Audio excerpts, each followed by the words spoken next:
નમસ્કાર મિત્રો, એસ્ટ્રોલોજી સ્ટેશનના મારા આજના આ વિડીયોમાં હું એસ્ટ્રોલોજર મેહુલ પટેલ આપ સર્વનું ખૂબ ખૂબ હાર્દિક સ્વાગત કરું છું. એસ્ટ્રોલોજી સ્ટેશનના મારા આજના આ વિડીયોમાં આપણે વાત કરી રહ્યા છીએ મેષ જન્મ લગ્નની જન્મ કુંડલીમાં ષષ્ઠમ ભાવમાં જો મંગળ હોય તો એનું કેવું યા તો શું ફળ મળે એ બાબત. તો તમારી જન્મ કુંડલીમાં જ્યાં લગ્ન યા તો જન્મ લગ્ન એવું લખેલું છે ત્યાં જો એક લખેલું છે તો તમારી જે જન્મ કુંડલી છે એ મેષ જન્મ લગ્નની જન્મ કુંડલી છે એવું તમારે સમજવાનું છે. હવે તમારી આ એક અર્થાત મેષ જન્મ લગ્નની આ જન્મ કુંડલીમાં છઠ્ઠા ભાવમાં યા તો ષષ્ઠમ ભાવમાં અર્થાત રોગ, શત્રુ, ભય, પીડા, ચિંતા, વિટમણા, ઉચાટ, લપ, ઉપાધિ, કજિયો, કંકાશ, હૈયાકાશ, વેરઝેર એની સાથે સંબંધિત બાબત તથા સાથે જ દેવું, ઋણ, કરજ અને ખટલો યા કોર્ટ કેસ એની સાથે જ મોસાળ પક્ષ તથા મોસાળ પક્ષની વ્યક્તિઓથી મનમેળ યા મનમોટાવ એની સાથે સંબંધિત બાબત એ જ્યાં જોવાય છે ત્યાં પોતાના મિત્ર ગ્રહ બુધની રાશિ 6 અર્થાત કન્યા રાશિ એ જ્યાં આવે છે ત્યાં મંગળ નામનો ગ્રહ એ જો રહેલો છે તો આ બાબતને સારી રીતે સમજવા હેતુ આ ગ્રહ મૈત્રી ચક્ર જે છે એને જો જોઈએ તો આ ગ્રહ મૈત્રી ચક્રમાં આ મંગળ અને બુધ એ એકબીજાના મિત્ર છે એવું દર્શાવે છે અને એટલે જ શત્રુઓ ઉપર અતિ ભારે પકડ કે પ્રભાવ એ તમને પ્રાપ્ત કરાવશે. સાથે જ કજિયા, કંકાશ, હૈયાકાશ,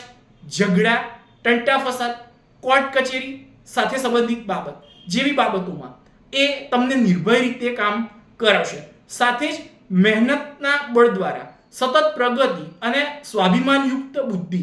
એ પણ તમને પ્રાપ્ત કરાવશે. આ મંગળ એ પોતાની ચોથી દ્રષ્ટિથી 9મા ભાવને અર્થાત ભાગ્ય આધારિત બાબત તથા સાથે જ જીવનમાં ધર્મ, ધાર્મિકતા તથા આસ્થા અને ધર્માદાય પુણ્ય કર્મ એની સાથે સંબંધિત બાબત એ જ્યાં જોવાય છે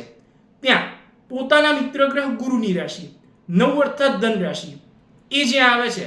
ત્યાં પોતે દ્રષ્ટિ કરતો હોવાના કારણે આ બાબતને સારી રીતે સમજવા હેતુ ફરીથી એકવાર આ ગ્રહ મૈત્રી ચક્ર જે છે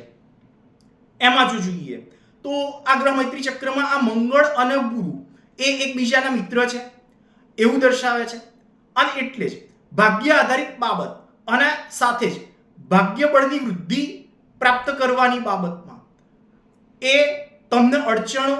કે પરેશાનીઓ એનો સામનો કરાવશે. ધર્મ પાલનની બાબતમાં યા ધાર્મિકતા કે પુણ્ય કર્મની બાબતમાં સારા યા ધર્મવાન કે ધર્મનિષ્ઠ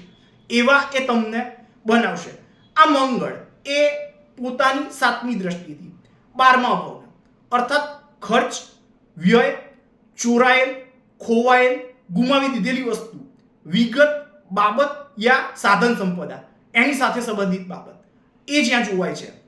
ત્યાં પોતાના મિત્ર ગ્રહ ગુરુની રાશિ 12 અર્થાત મીન રાશિ એ જ્યાં આવે છે ત્યાં પોતે દ્રષ્ટિ કરતો હોવાના કારણે આ બાબતને સારી રીતે સમજવા હેતુ હજુ ફરીથી એકવાર આ ગ્રહ મૈત્રી ચક્ર જે છે એને જો જોઈએ તો આ ગ્રહ મૈત્રી ચક્રમાં આ મંગળ અને ગુરુ એ એકબીજાના મિત્ર છે એવું દર્શાવે છે અને એટલે જ ખૂબ મોટો યા અતિ વધુ પ્રમાણમાં ખર્ચ એ તમારી પાસે કરાવશે. બાહ્ય સંબંધો અર્થાત સાવ અજાણી યા કામ પૂરતી ઓળખાણ હોય એવી વ્યક્તિઓ સાથે સારો સંબંધ કેળવાવી યા રખાવી અને એમનાથી લાભ પ્રાપ્ત કરવાની આવડત યા હોશિયારી કે આવડત એ તમને પ્રાપ્ત કરાવશે. આ મંગળ એ પોતાની 8મી દ્રષ્ટિથી પોતાની જ સ્વગૃહી રાશિ 1 અર્થાત મેષ રાશિ એ જ્યાં આવે છે ત્યાં દેહ સ્થાનને અર્થાત તમારી જન્મ કુંડળીમાં જ્યાં લગ્ન યા તો જન્મ લગ્ન એવું લખેલું છે ત્યાં પોતે દ્રષ્ટિ કરતો હોવાના કારણે આ બાબતને સારી રીતે સમજવા હેતુ આ ગ્રહ સ્થિતિ દર્શક કોષ્ટક જે છે એને જો જોઈએ તો આ ગ્રહ સ્થિતિ દર્શક કોષ્ટકમાં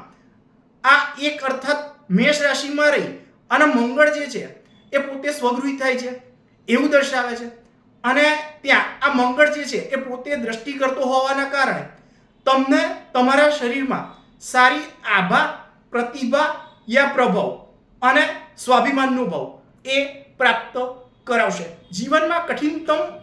પરિશ્રમ તમારી પાસે કરાવી અને તમને તમારા વ્યક્તિત્વનો વિકાસ થાય એવી બાબત અને નામના કે યશ કીર્તિ પ્રાપ્ત કરાવશે તથા